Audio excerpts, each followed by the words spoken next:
J'espère que vous allez bien, j'espère que vous vous portez bien, j'espère que vous passez un agréable été en dépit de tous les problèmes de cette actualité très très lourde. Mais vraiment, nous avons une actualité aussi lourde que cette canicule qui domine et qui s'empare de toutes les régions de notre vaste et chère Algérie. L'Algérie, justement, elle est devenue l'un des centres d'intérêt, pour ne pas dire ces 3 derniers jours, elle est le principal centre d'intérêt des Jeux Olympiques de Paris 2024.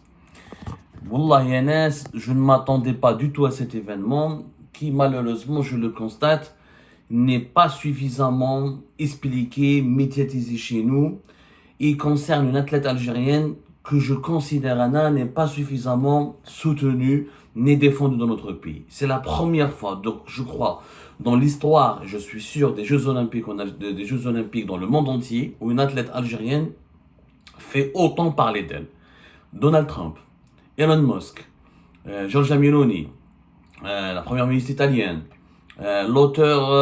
l'écrivaine, auteur des livres de la série de Harry Potter.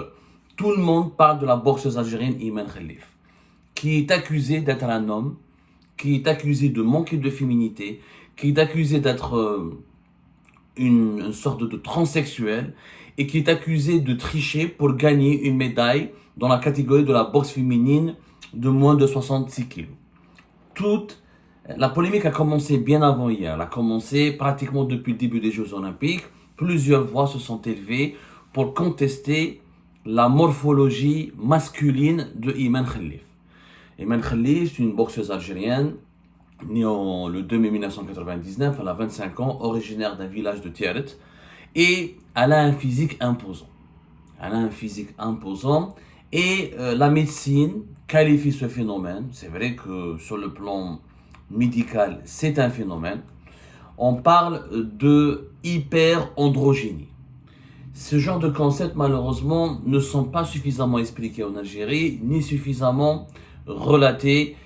C'est pour ça que cette émission s'impose, parce que j'ai l'impression que Iman Khalif, elle est toute seule. Il y a le comité olympique algérien qui essaie de faire un travail de sensibilisation, qui réagit sur sa page Facebook, qui essaie de réagir sur les médias, etc. Chef, on a des fans algériens sur les réseaux sociaux, ils sont tous derrière Iman Khalif, des joueurs de l'équipe nationale de football qui essaient de la soulager, etc. Mais personne n'a répondu de manière scientifique et correcte à cette polémique. La polémique, elle s'est aggravée hier. Pourquoi hier elle s'est aggravée? Parce qu'hier, Iman Khalif a mené un combat contre une boxeuse italienne qui s'appelle Angela Carini et le combat n'a duré qu'une quarantaine de secondes. Pourquoi? Parce que Iman Khalif, la boxeuse algérienne, lui a asséné un coup directement au visage et au niveau du nez et elle a gagné pratiquement par KO et la boxeuse italienne ne pouvait pas terminer ce combat. D'ailleurs, elle a déclaré elle-même, je suis monté, c'est la déclaration, je vous lis la déclaration de cette boxeuse italienne, Angela Carini, je suis monté sur le ring pour combattre, je ne me suis pas rendu, mais un coup de poing m'a fait trop mal et j'ai dit ça suffit. Voilà ce qu'elle a dit à l'agence de presse italienne ANSA. Je ne suis personne pour juger ou prendre une décision. Je ne suis personne pour juger et prendre une décision. Si cette femme est ici, il y a une raison.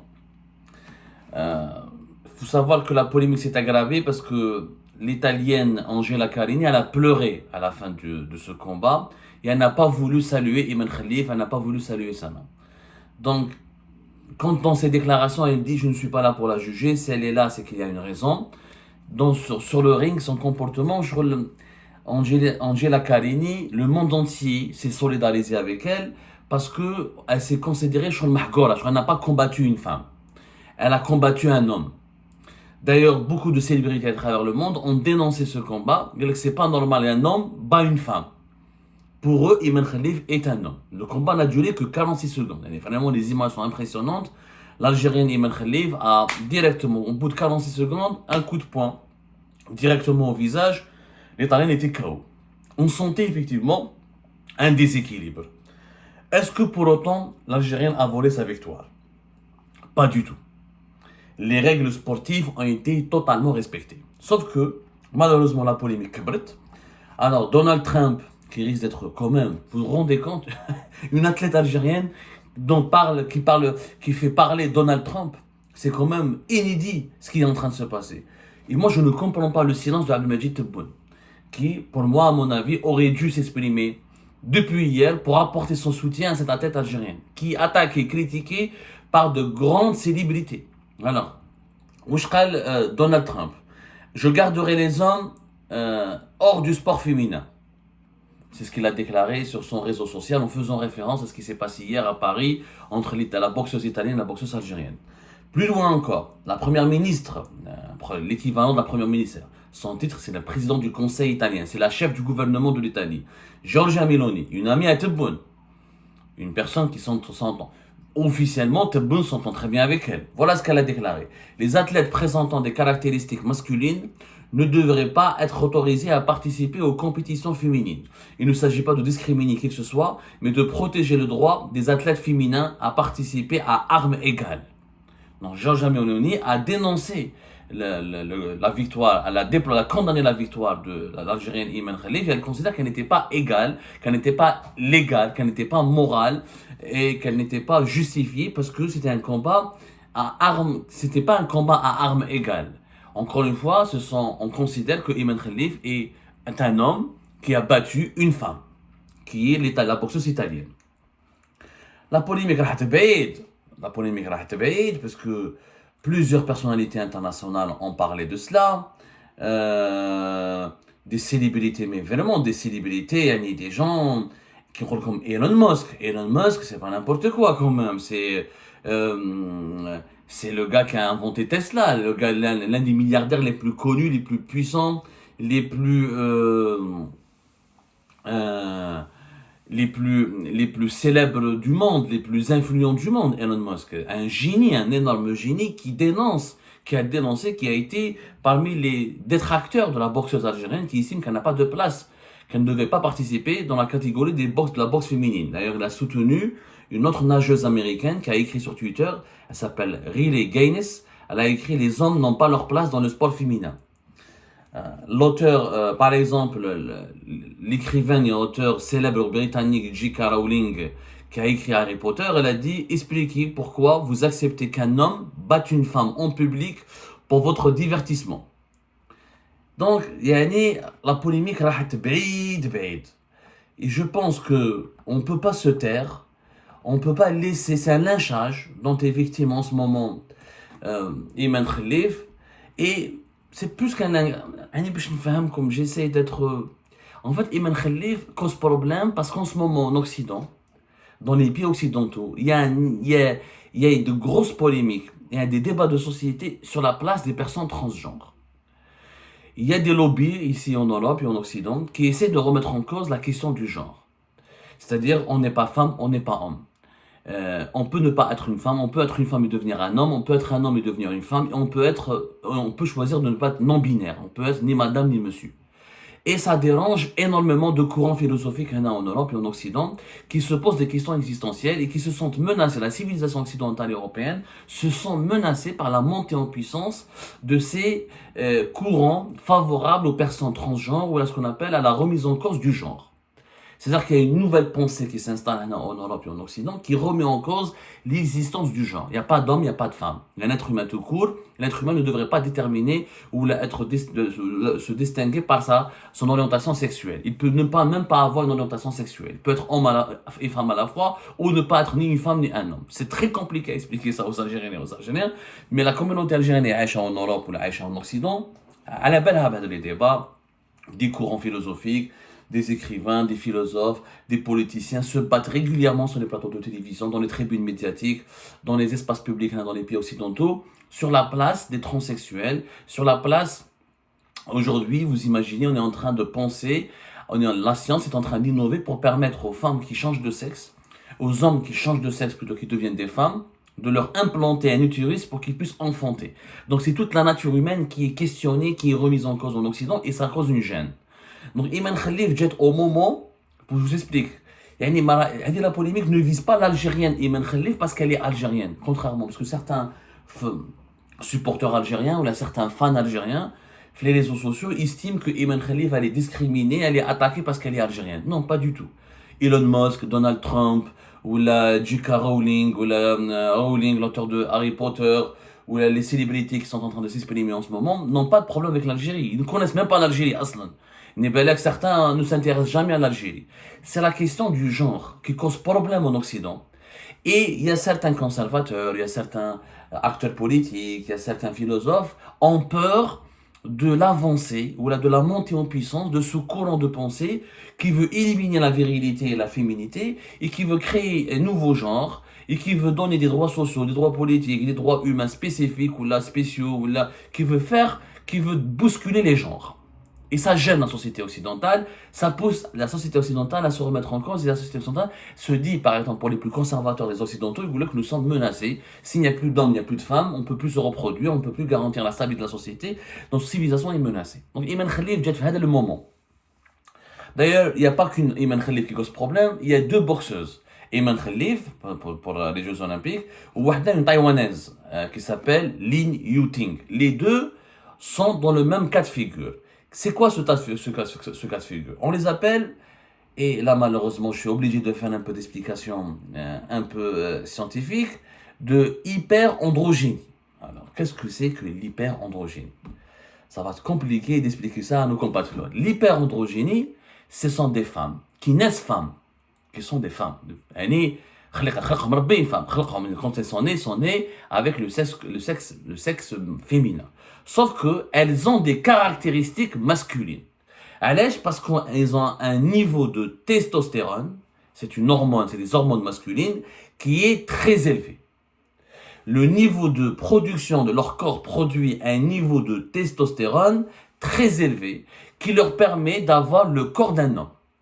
Ce sont des femmes qui sont musclées, elles n'ont pas des seins visibles, elles ont des muscles, elles ont des cheveux des fois un peu courts, elles ont des caractéristiques masculines, on dirait des hommes.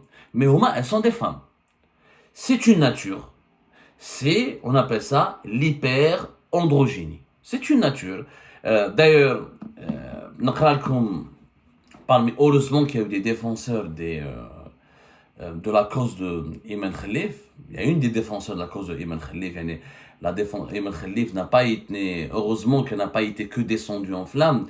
Il y a eu des personnes qui sont intervenues pour essayer d'expliquer tout ça, etc. Et donc, des scientifiques, des sportifs, etc.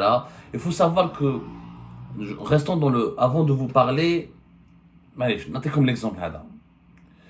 C'est un média spécialisé dans la boxe. C'est un compte qui s'appelle Juste dans ce téléphone-là. Les documents, alors, c'est un compte Twitter que vous pouvez aller voir qui s'appelle Justbox. Justbox, c'est sur Twitter, c'est parmi les médias ou les médias sociaux spécialisés dans tout ce qui est information et décryptage et analyse sur la boxe. Il a fait un texte extrêmement touchant sur le Twitter où il a défendu la boxeuse algérienne Iman Khalif. Voilà ce qui a été dit sur ce compte Twitter, spécialisé encore une fois dans tout ce qui est actualité sportive autour de la boxe. Oui, c'est une femme, elle est née en tant que telle. Elle est atteinte du syndrome d'insensibilité aux androgènes. Pour les personnes atteintes de ce syndrome, le phénotype est féminin. C'est-à-dire que les organes génitaux externes sont féminins. Ils ont des organes génitaux féminins.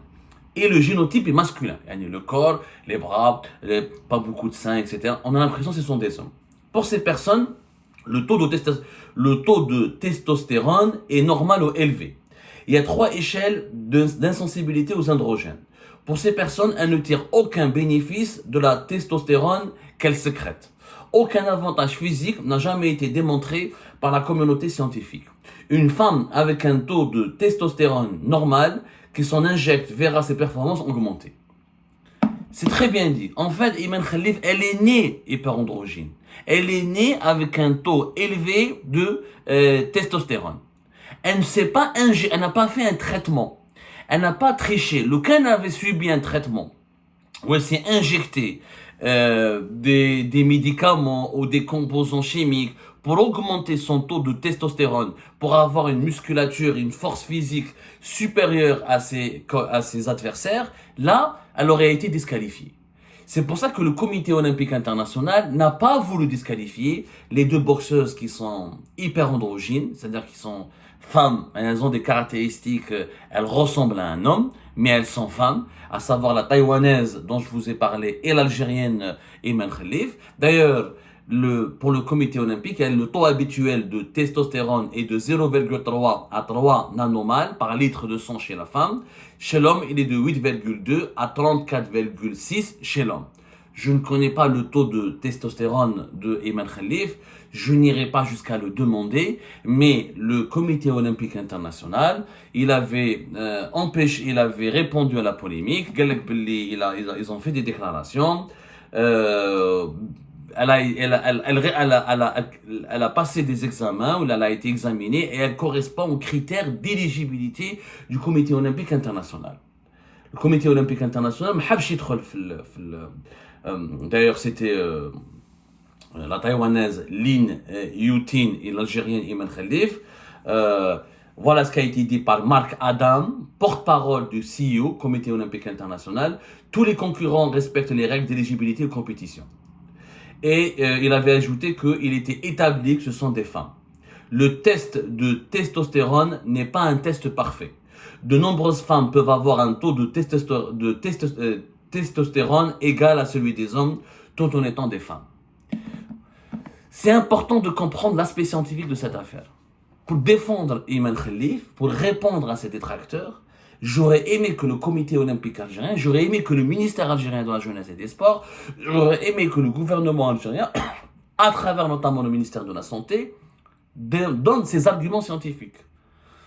Elle n'a subi aucun traitement. Elle ne s'est pas injecter des traitements pour ressembler à un homme et pour avoir un avantage physique ou une force physique supérieure à ses adversaires. C'est ça la différence. Notre championne Iman Khalif, elle est totalement naturelle. Elle est née comme ça. Elle est née comme ça. Et le test de testostérone n'est pas parfait parce que on ne peut pas exclure une femme. Pour le comité olympique international, on ne peut pas exclure une femme parce qu'elle est différente des autres. Là, ça devient de la discrimination. Comme elle n'a pas fait de traitement, comme elle ne s'est pas droguée, comme elle ne s'est pas injecté des injections qui lui permettent d'être plus virile que ses adversaires, donc elle est dans l'illégalité. Elle correspond aux critères d'éligibilité du comité olympique international. Mais le gouvernement algérien, encore une fois, n'a pas été à la hauteur. Il fallait expliquer. Parce que Elon Musk, ils ne connaissent pas l'histoire d'Iman Khalif. Ils la connaissent pas. Ils pensent que c'était quelqu'un, c'est une femme algérienne qui est une transsexuelle. Ils pensent que c'est un homme qui a fait une opération. C'est pas faux, c'est complètement faux. C'est complètement faux. Elle a un niveau de testostérone totalement naturel depuis sa naissance. D'ailleurs, c'est quoi l'histoire d'Iman Khalif? Iman Khalif, elle est née de Tiert. Comment elle est venue? Son histoire, elle est vraiment touchante. Et je vous invite à lire l'UNICEF. L'UNICEF s'est beaucoup intéressé à Iman Khalif parce qu'elle est ambassadrice UNICEF depuis, je crois, depuis 2023. Elle est ambassadrice de l'UNICEF en Algérie. C'est une ambassadrice nationale, pas internationale. Aujourd'hui, elle est âgée de 25 ans, Iman Khalif. Elle est née à Tiert. Et quand sa spécificité physique, les caractéristiques morphologiques qui la caractérisent, l'ont poussée à s'intéresser au football. Elle jouait avec les garçons. À Tiet, dans son village, elle jouait souvent les matchs de football avec les garçons. Ou les garçons ne la supportaient pas. Comme elle était aussi forte qu'eux, toujours ils voulaient la battre, ils voulaient se battre avec elle. À chaque fois quand elle se bagarrait avec les garçons, elle essayait d'éviter leur coup, ou de riposter. Du coup, elle a développé un goût pour la boxe.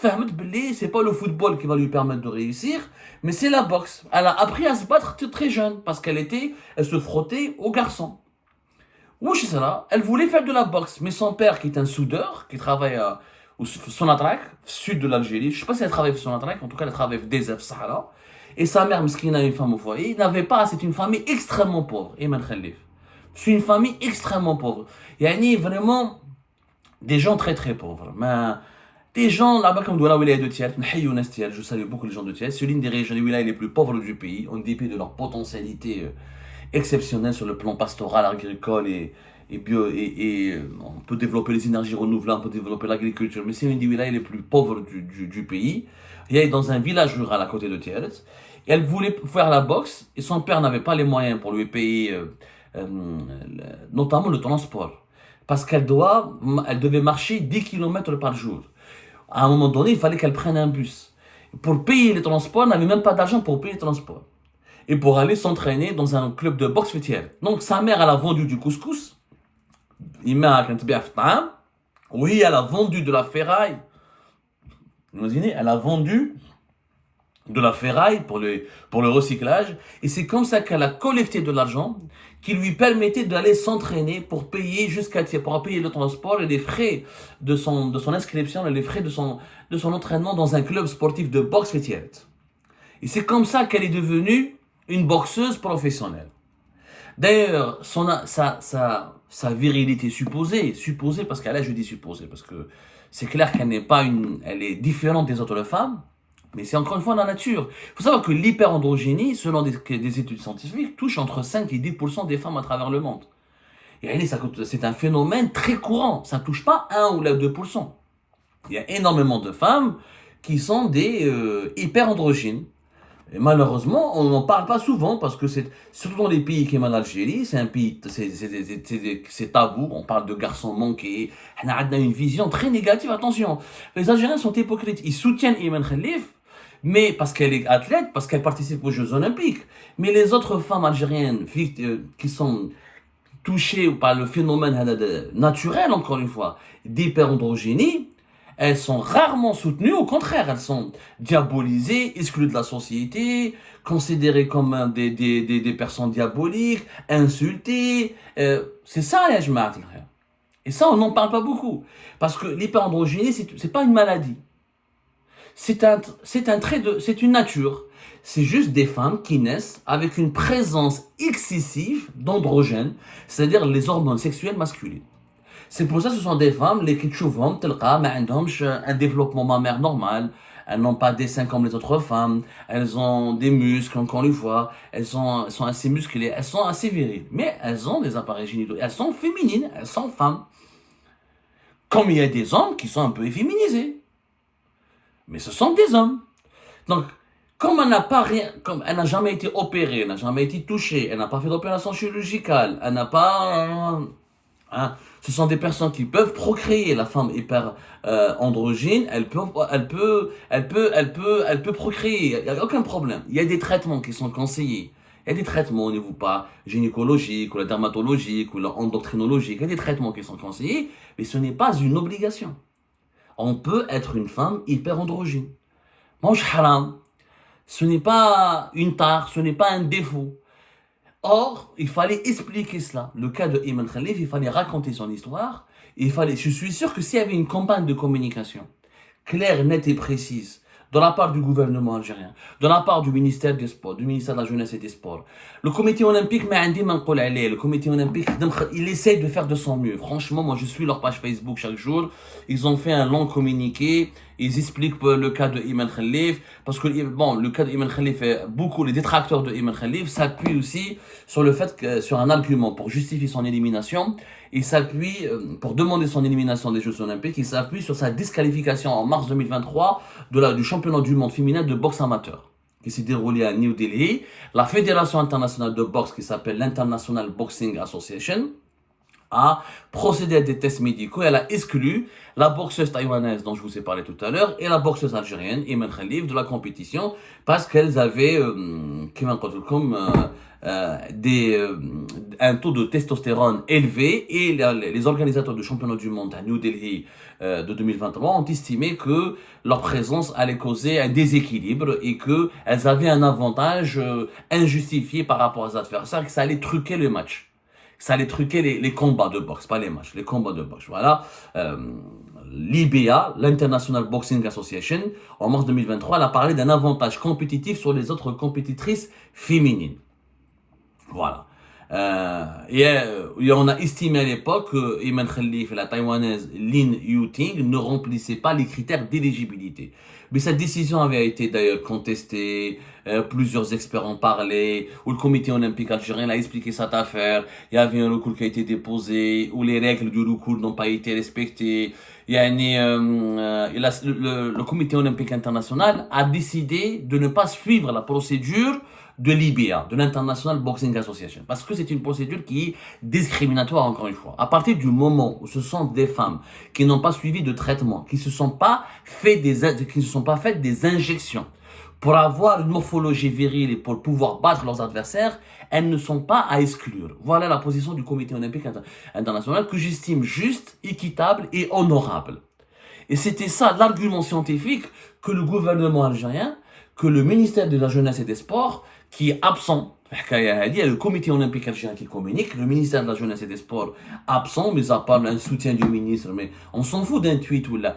Dire une conférence. Faites une communication, faites des spots publicitaires, il faut défendre Ayman Khalif qui subit une pression terrible. Je rappelle que lors des Jeux Olympiques de Tokyo, elle a été classée 5e, elle a raté le podium de peu. Depuis, elle avait déjà participé en 2000, à 19 ans, elle était classée 17e au championnat du monde de 2018 qui était à New Delhi à l'époque, elle n'avait pas été exclue. Ensuite, elle a participé au championnat du monde de boxe de 2019 en Russie, elle était classée 33e. Donc voilà, le fait qu'elle ressemble à un homme, ça lui a pas permis plus que cela d'avoir des avantages athlétiques, ça ne lui a pas permis de gagner réellement tous ses combats. Elle est juste vice-championne du monde, je crois. Elle est vice-championne du monde normalement. Voilà, elle a eu la médaille d'argent le championnat du monde féminin boxeur à Istanbul, voilà. Elle était vice-championne du monde, la catégorie de monde de 63 kg, au championnat du monde féminin de boxe amateur 2022 à Istanbul. Malheureusement, elle a été exclue le championnat du monde à 2023, comme je vous ai expliqué. Et c'est là la polémique. Tout le monde s'appuie sur cette décision pour vouloir exclure à tout prix l'Algérienne Ayman Khalif. Le comité olympique international, vraiment, il a été à la hauteur. Il a vraiment été à la hauteur et c'est vraiment à l'honneur. Le sport olympique a été honoré, protégé. On ne peut pas exclure des personnes parce qu'elles sont physiquement différentes. C'est ça la discrimination. C'est ça la base du racisme. C'est ça la base de l'intolérance. On peut avoir un physique différent, mais on a le droit d'exercer son sport. Et c'est pas parce qu'on a un physique différent qu'on est forcément plus fort. D'ailleurs, la preuve, elle n'a pas gagné encore un titre mondial. Loukan Ayman Khalif avait collectionné les médailles, où elle s'était imposée de façon supérieure, de façon très nette, contre tous ses adversaires, toutes les compétitions internationales, on le com. Elle dit, mais, là, qu'il faut créer une autre catégorie pour les personnes, pour les femmes hyper-androgynes, mais c'est pas le cas. La communauté scientifique, comme le dit le compte Twitter à JustBox, elle est claire, il n'y a aucune preuve, je le dis bien, elle ne tire pour ces personnes, elle ne tire pour ces femmes, ne tire aucun bénéfice de la testostérone qu'elle sécrète. Aucun avantage physique n'a jamais été démontré par la communauté scientifique. Ce sont ces arguments qu'on doit utiliser pour défendre Ayman Khalif. Il faut la défendre correctement, scientifiquement, rationnellement, et arrêter d'utiliser le patriotisme, le nationalisme, parce que ce n'est pas son algérianité qui est attaquée, c'est sa féminité qui est attaquée. Et là, il faut le comprendre, ce point important, pour pouvoir l'aider et pour pouvoir l'accompagner dans sa participation brillante aux Jeux Olympiques de Paris.